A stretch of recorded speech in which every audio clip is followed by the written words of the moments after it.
My name is Elizabeth Reyes. I'm 34 years old. My father skipped the biggest night of my career for a ribeye 4 miles from the hotel where I was standing. It's just teaching, Lizzie, he told me on the phone, 14 minutes before I walked on stage in front of 2,000 people. I thought that was the worst part of the night. It wasn't. Because 2 hours later, backstage, a producer handed me her phone, screen still lit. My sister's name was already trending under my own hashtag, for reasons that weren't about me at all.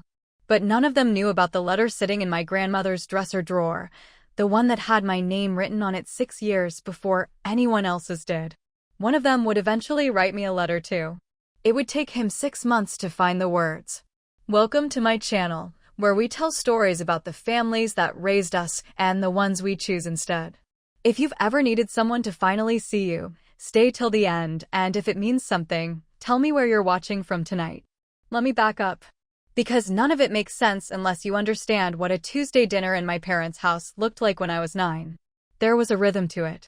My father would ask about grades first, always Natalie's first, even though she was 3 years younger and sitting right there chewing with her mouth open.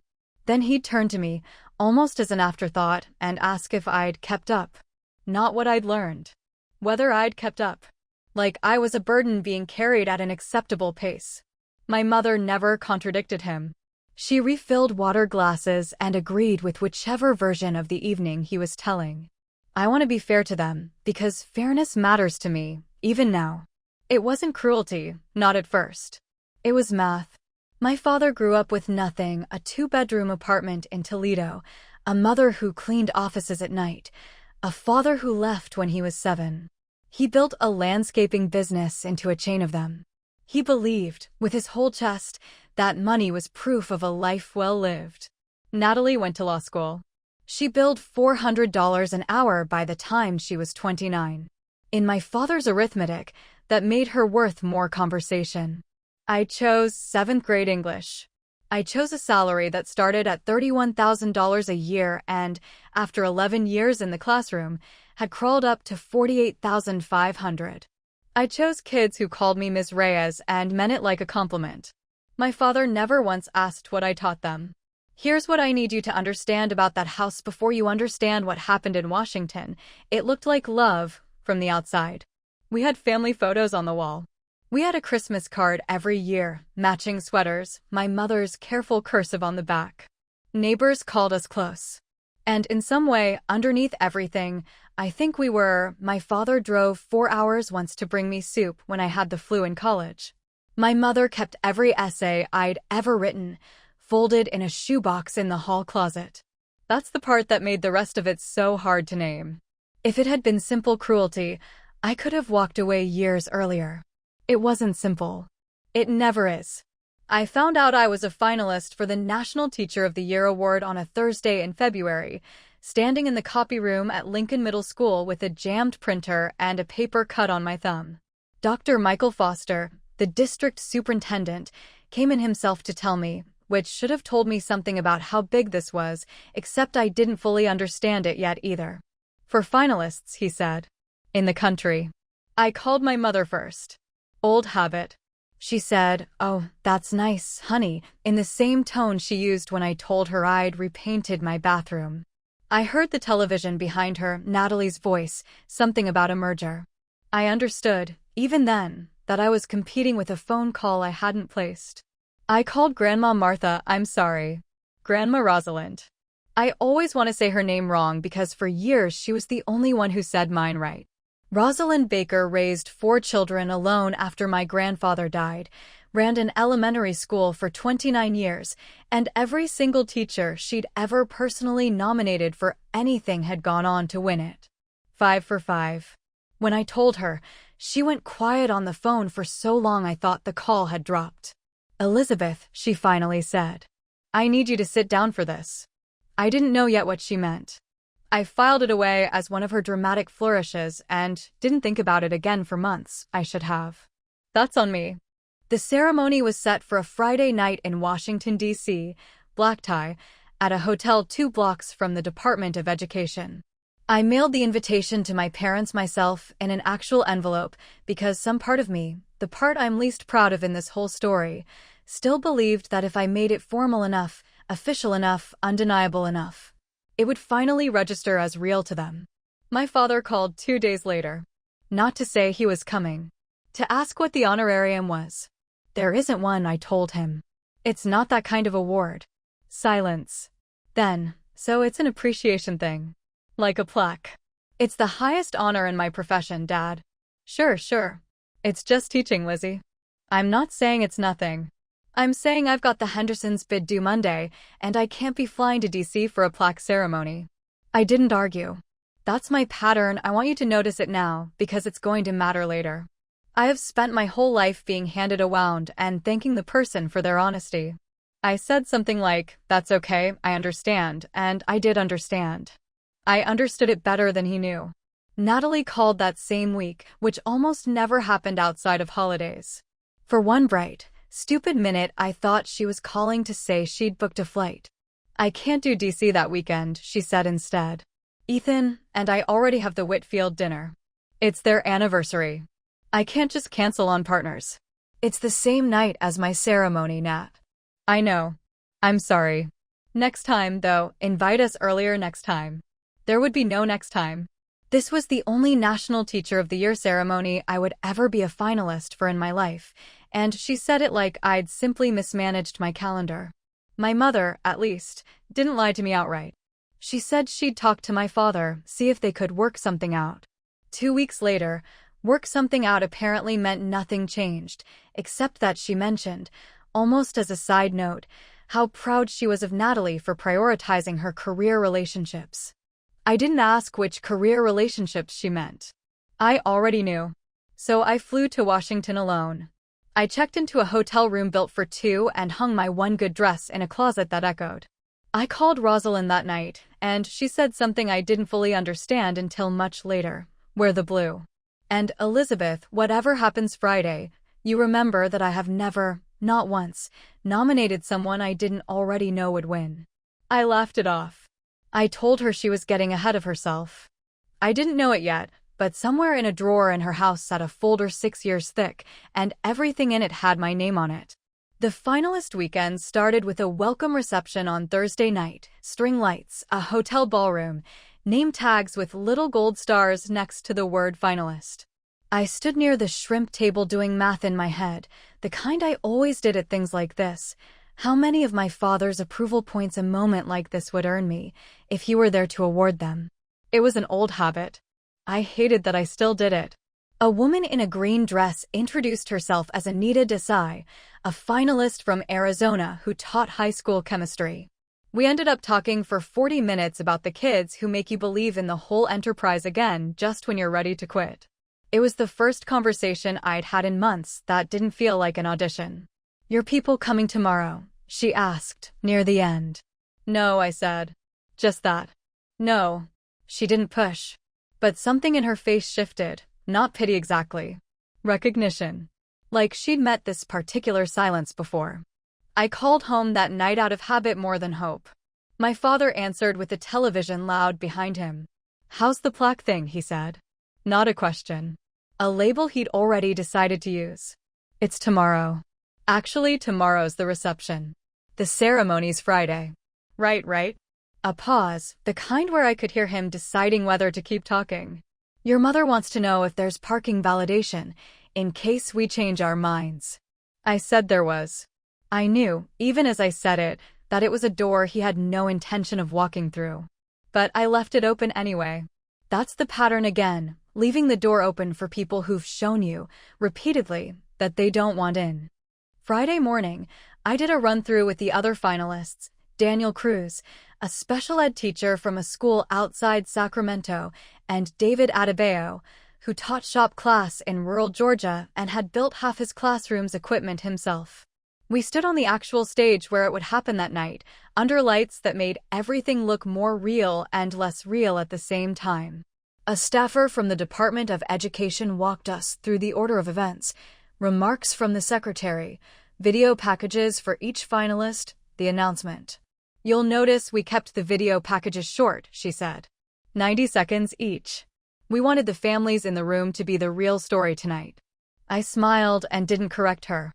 That afternoon, alone in my hotel room, I opened my email and found something I'd almost forgotten was coming, the formal letter from the department confirming the ceremony details. The one I'd forwarded to my parents' inbox back in February in case the mailed invitation hadn't been clear enough. I scrolled down through the thread out of nothing better to do and found my father's reply from 3 months earlier, one I'd never seen because he hadn't sent it to me, he'd sent it to my mother, and she'd forwarded it without comment, maybe by accident, maybe not. Diane, is this a real thing or is this the district trying to butter her up for something? Seems like a lot of fuss for a teacher's plaque. Not flying out for this. I read it twice. There was a specific kind of stillness that came over me, not tears, not anger, something flatter and colder than either. I didn't cry. I remember being almost impressed with myself for that. I called Rosalind instead of calling either of my parents. She picked up on the second ring, like she'd been waiting. He called it a plaque, I said. In writing. To Mom. 3 months ago. There was a long breath on the other end. Elizabeth. Some people can only love you in the currency they understand. Your father understands money. He does not understand this. A pause. That is his limitation, sweetheart. Do not let it become yours. I didn't fully hear her. Not yet. I filed the sentence away the way I'd filed away the folder comment, something to think about later, once I had the emotional room for it. I didn't have the room for it that day. Backstage, 3 hours before the ceremony, a stylist was pinning the back of my dress when my phone buzzed. Not my father. Ethan, Natalie's husband, who I'd exchanged maybe 200 words with in the 4 years they'd been married. Hey, just wanted to say, whatever tonight is, I know it's a big deal. Nat's been getting the details wrong when she talks about it. I looked it up. It's a really big deal. Good luck. I stared at that text longer than it deserved. It was such a small thing. A man I barely knew, taking 30 seconds to check a fact his own wife hadn't bothered to check. I didn't respond right away. I wasn't sure what to say to kindness from the wrong direction, kindness I hadn't expected and almost didn't know how to receive.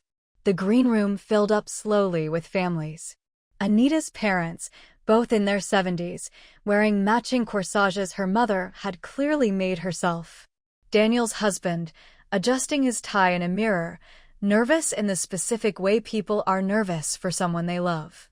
David's entire extended family had driven up from Georgia in 2 cars. I counted 11 of them crowding into a hallway meant for 4. I stood near the snack table with my own reflection in a dark window, and for one unguarded second, I let myself imagine my father in that hallway. Uncomfortable in a rented tux, checking his watch, but there. It was such a small thing to want. A staffer touched my elbow. 5 minutes, Ms. Reyes. I turned my phone to silent and put it in my clutch. I didn't check it again until the ceremony was already ending. I didn't know it yet, but by the time I looked at that screen, the entire shape of the evening, the entire shape of my family would already have started coming apart, 400 miles away, in a restaurant I'd never eaten at, over a conversation I hadn't been in the room for. I want to tell you what happened on that stage exactly, because I've told this part of the story so many times since that I sometimes worry I've smoothed it into something cleaner than it was. The Secretary of Education spoke first, general remarks about the profession, the kind of speech that could apply to any year, any 4 finalists. Then the video packages started. Anita's chemistry students, filmed doing an experiment that had gone viral on the school's social media the year before. Daniels, a boy in a wheelchair explaining, on camera, how Mr. Cruz had taught the whole class sign language so his friend group could talk without an aide translating. David's shop students, showing off a wheelchair ramp they'd built for a neighbor for free. Then mine. I hadn't seen the finished video. The film crew had come to Lincoln Middle School back in April, spent 2 days following me and my 7th graders, and I'd been too buried in the actual teaching to think much about the edit. On the screen, there was Tyler Brooks, not a current student, a former one, 26 now, standing in what I recognized as his own classroom. He teaches now. Middle school English, same as me. Ms. Reyes was the first adult who ever told me I was smart, he said on camera. Not talented. Not a hard worker. Smart. I didn't believe her for about 2 years. Then I believed her enough to become this. The camera pulled back to show his classroom, his own students at their desks. I don't think she knows how many of us there are. Teachers who exist, because she decided we were worth the effort. I don't remember deciding to cry. I remember the stage lights blurring, and the secretary's hand on my shoulder, and someone in the front row, I couldn't see who yet, standing up before the announcement had even been made. They called my name. The room did the thing rooms do, that swell of sound that doesn't feel real until you're standing inside it. I walked to the podium on legs I couldn't entirely feel. I said something about my students, about Tyler, about the 26 years since my own 7th grade English teacher told me words mattered. I did not mention my family. I want you to notice that. Not out of spite. Out of a kind of numbness, like reaching for a memory that simply wasn't filed under this particular moment because it had never actually been part of it. Afterward, in the crush of congratulations, a producer from a national morning show handed me her phone, screen already lit to a headline. That's when I saw the first missed call. Then the second. By the time I'd made it backstage, there were 7, all from a number I recognized immediately, my father's cell, the same 312 area code he'd had since before I was born. I didn't call back. Not yet. Something in me, call it instinct, call it 30 years of practice, wanted to know what had actually happened before I let his voice tell me a version of it. Rosalind called next, and I picked up for her. "You did it," she said, and her voice cracked in a way I'd never heard before, not once in 34 years. "Oh, Elizabeth. You did it." "You knew," I said. Not a question. Something had shifted loose in me, some piece I'd been carrying since the phone call 3 months earlier without knowing what to do with it. The way you talked about it. You knew I was going to win. A pause, longer than the moment needed. "We'll talk about that when you're home," she said. "Tonight is not the night for that conversation." I let it go. I had 100 other things pulling at me, reporters, other finalists hugging me, a department staffer trying to get a photo lineup organized. But I noted it. Filed it. Another thing to think about later, in the folder of things I wasn't ready to open yet. It was Anita who showed me the second thing, 20 minutes later, in a hallway outside the ballroom where we'd both slipped away to catch our breath. "Is this your sister?" she asked, turning her phone toward me. It was a screenshot, a public comment thread under a local Dayton news post about my win, the story already spreading fast because of how the video had gone viral within the hour. And there, under a since-deleted comment, was a screenshot someone had captured before Natalie could take it down. "LOL, we couldn't make it, had a work dinner. Guess we'll hear about it later." Posted at 8:47 p.m., 12 minutes after they'd announced my name. I stared at it longer than I needed to understand it. "I thought that was the worst part of the night," I told Anita, echoing something I didn't yet know I'd end up saying again, later, in a very different room. It wasn't. Because underneath that comment, someone else had replied, a name I didn't recognize at first. Christine Hale. Funny, Natalie told me at lunch last week her sister was some kind of local teaching thing, barely worth mentioning. Guess local means national now. I didn't know Christine Hale. I'd never met her. But I would, 6 weeks later, understand exactly how much damage one screenshot from a stranger could do to a person who'd spent her whole life underestimating who was listening. I called my father back around 11 that night, once I was alone in the hotel room, still in the blue dress, shoes finally off. "There she is," he said, like nothing had happened, like I hadn't spent 34 years learning the exact temperature of his voice when he was covering for something. "National Teacher of the Year. Your mother's already telling everyone at the club." "I saw Natalie's comment," I said. Silence. This time real silence. The kind that told me he already knew what I meant. "She didn't mean anything by that," he said finally. "You know how she talks online. It's just teasing." I didn't answer right away.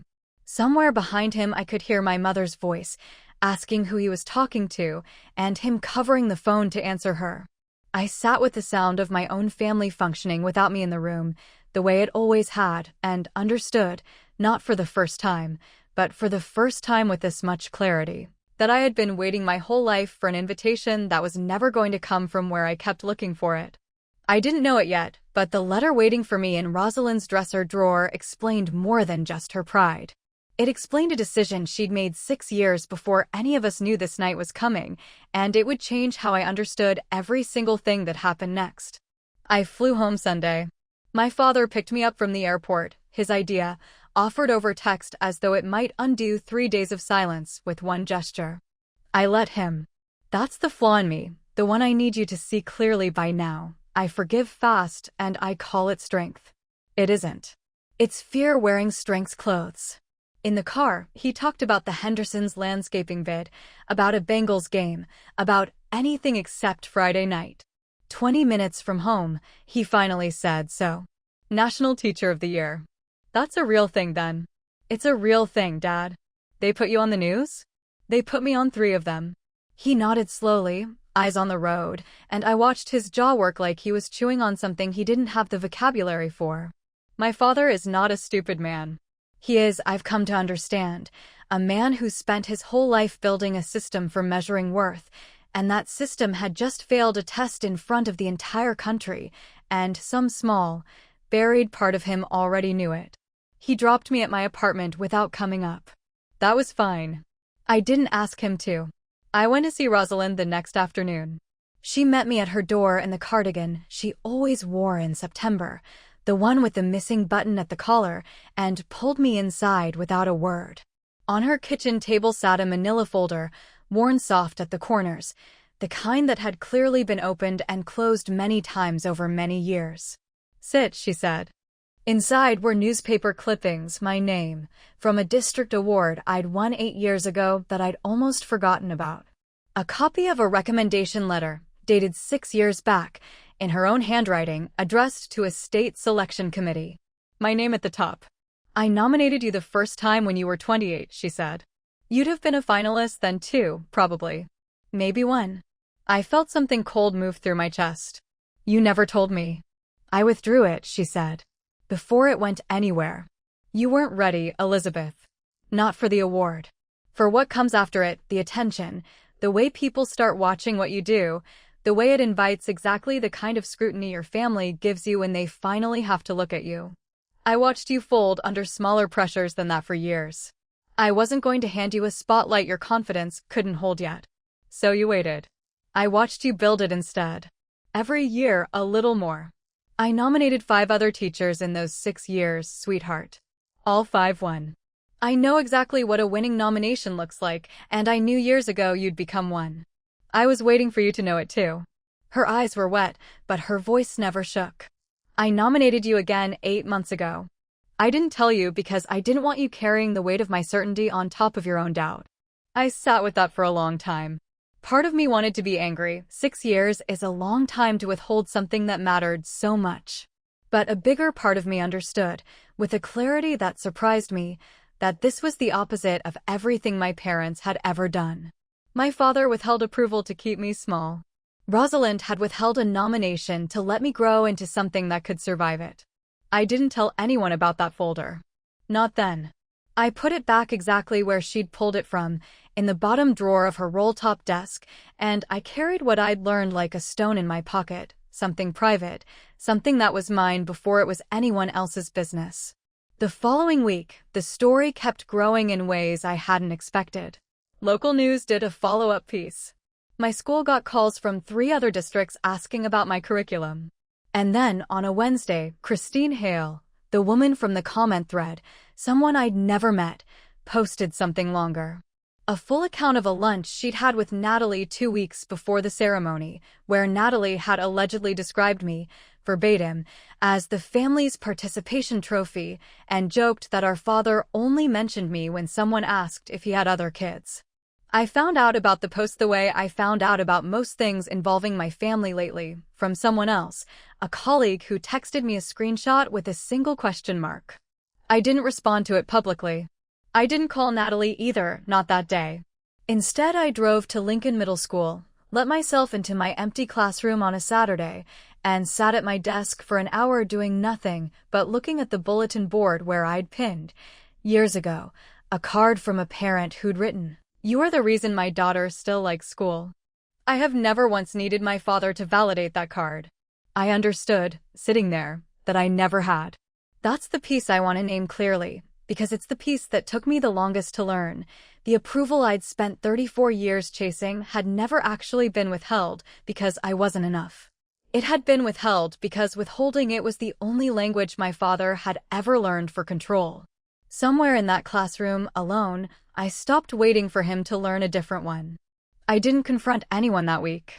I didn't call Natalie about Christine Hale's post, didn't call my father about the plaque comment, didn't tell my mother what I now knew about the folder in Rosalind's desk. I held all of it, quietly, the way you hold something you're not ready to spend yet. 2 weeks later, my mother called to invite me to Sunday dinner. Just family, she said, like those words hadn't just become the most loaded 2 words in my vocabulary. I said yes before I'd fully decided to. I didn't know yet that dinner would be the room where everything finally collided, where 6 years of a hidden folder, a viral video, a leaked comment, and 34 years of a scoreboard I never agreed to compete on would all land in the same conversation, at the same table, with nowhere left for any of us to look away.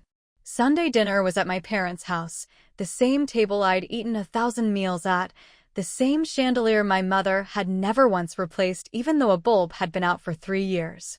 Natalie was there with Ethan. My father carved a chicken like nothing had happened. My mother put out the good napkins, which she only did for company or crises, and I understood, walking in, that this was both. We made it through 15 minutes of nothing, whether a cousin's engagement, my mother's book club, before Natalie set down her fork with more force than the moment needed. So are we going to talk about it, she said, or are we just going to keep pretending Christine's post doesn't exist? You brought it up, I said. Not me. It's not even what I said. She twisted it. Did she twist the part about the participation trophy? Silence at the table. My father's jaw worked. My mother's eyes went to her plate. That was a joke, Natalie said. Between friends. Context you don't have. I don't need the context, Nat. I have the transcript. My voice didn't rise. I want you to know that, because I'd imagined this conversation 100 different ways over 2 weeks, and in most of them I was shouting. I wasn't. I sat with my hands flat on the table, and I said what I'd come to say, plainly, without decoration. I'm not here about the post, I said. I'm here about 34 years. My father set his fork down. Here we go. Here we go, I repeated. That's what you say every time I bring up how this family treats me. Like it's a rerun. Like I'm being predictable instead of honest. Elizabeth, my mother started. I mailed you an invitation, I said, looking at my father now. Not a text. An actual envelope, because I thought if I made it formal enough you'd understand it mattered. You emailed Mom that it was a plaque. In writing. 3 months before you ever said a word to my face. He went still. Whatever he'd rehearsed on the drive to this dinner, because I could tell, by then, that he had rehearsed something clearly hadn't accounted for me having the receipt. That email, he said slowly, was before I understood what it was. You had the information, Dad. You had the letter. You chose not to read it. He was quiet for a long moment, and something in his face shifted, not collapse, not yet, but a kind of recalculating I'd never seen in him before. Fine, he said, finally. Fine. I didn't take it seriously. I've never taken your job seriously, is that what you want me to say?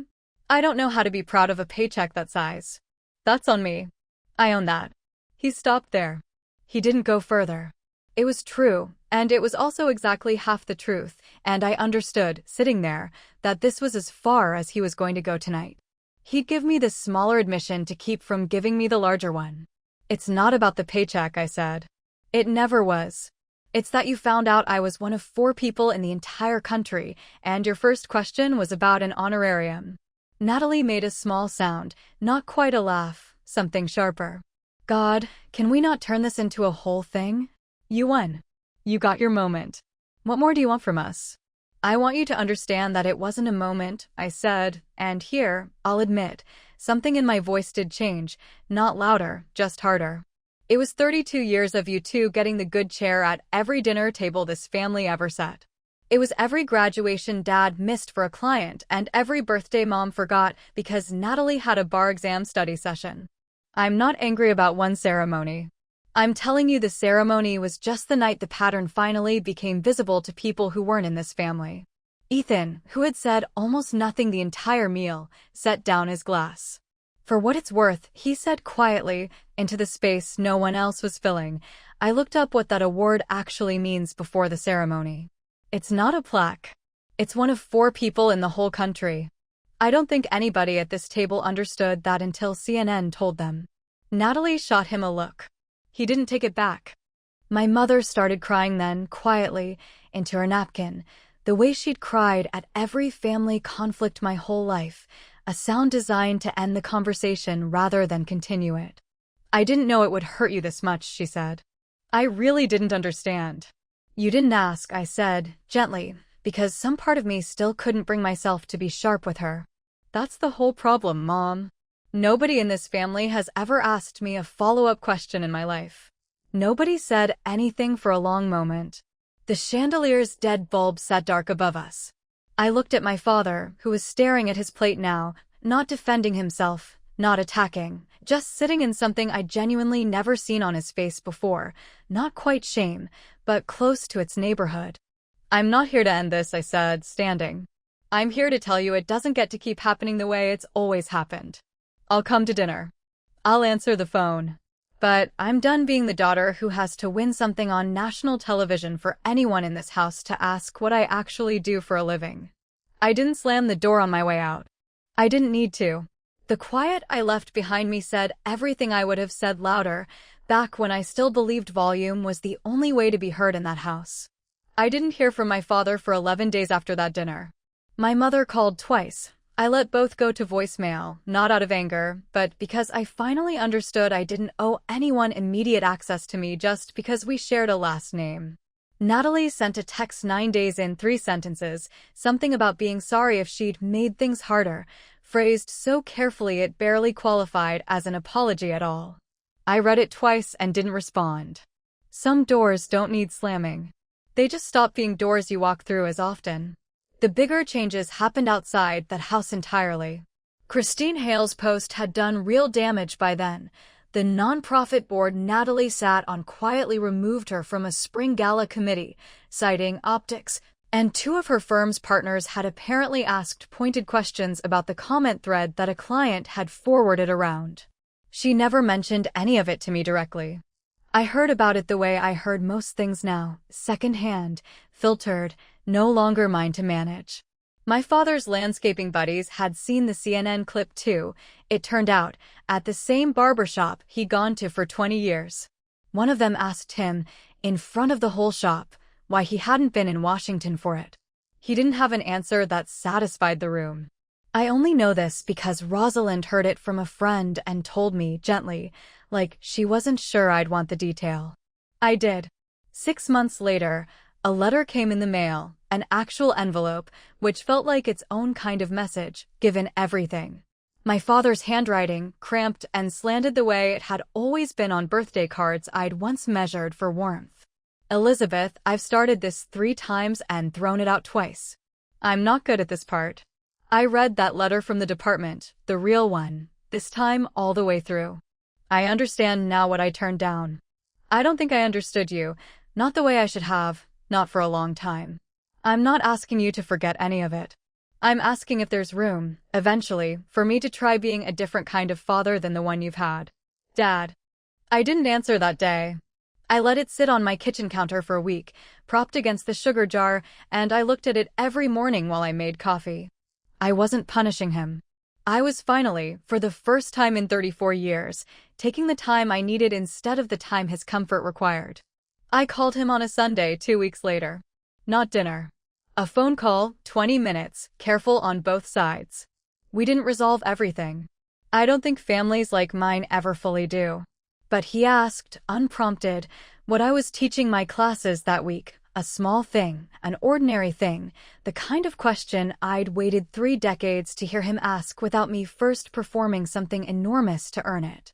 That fall, my classroom got a new bulletin board. I finally replaced the one with the parent card, moved it to a frame on my desk instead, where I could see it every day without needing anyone else's approval attached to it.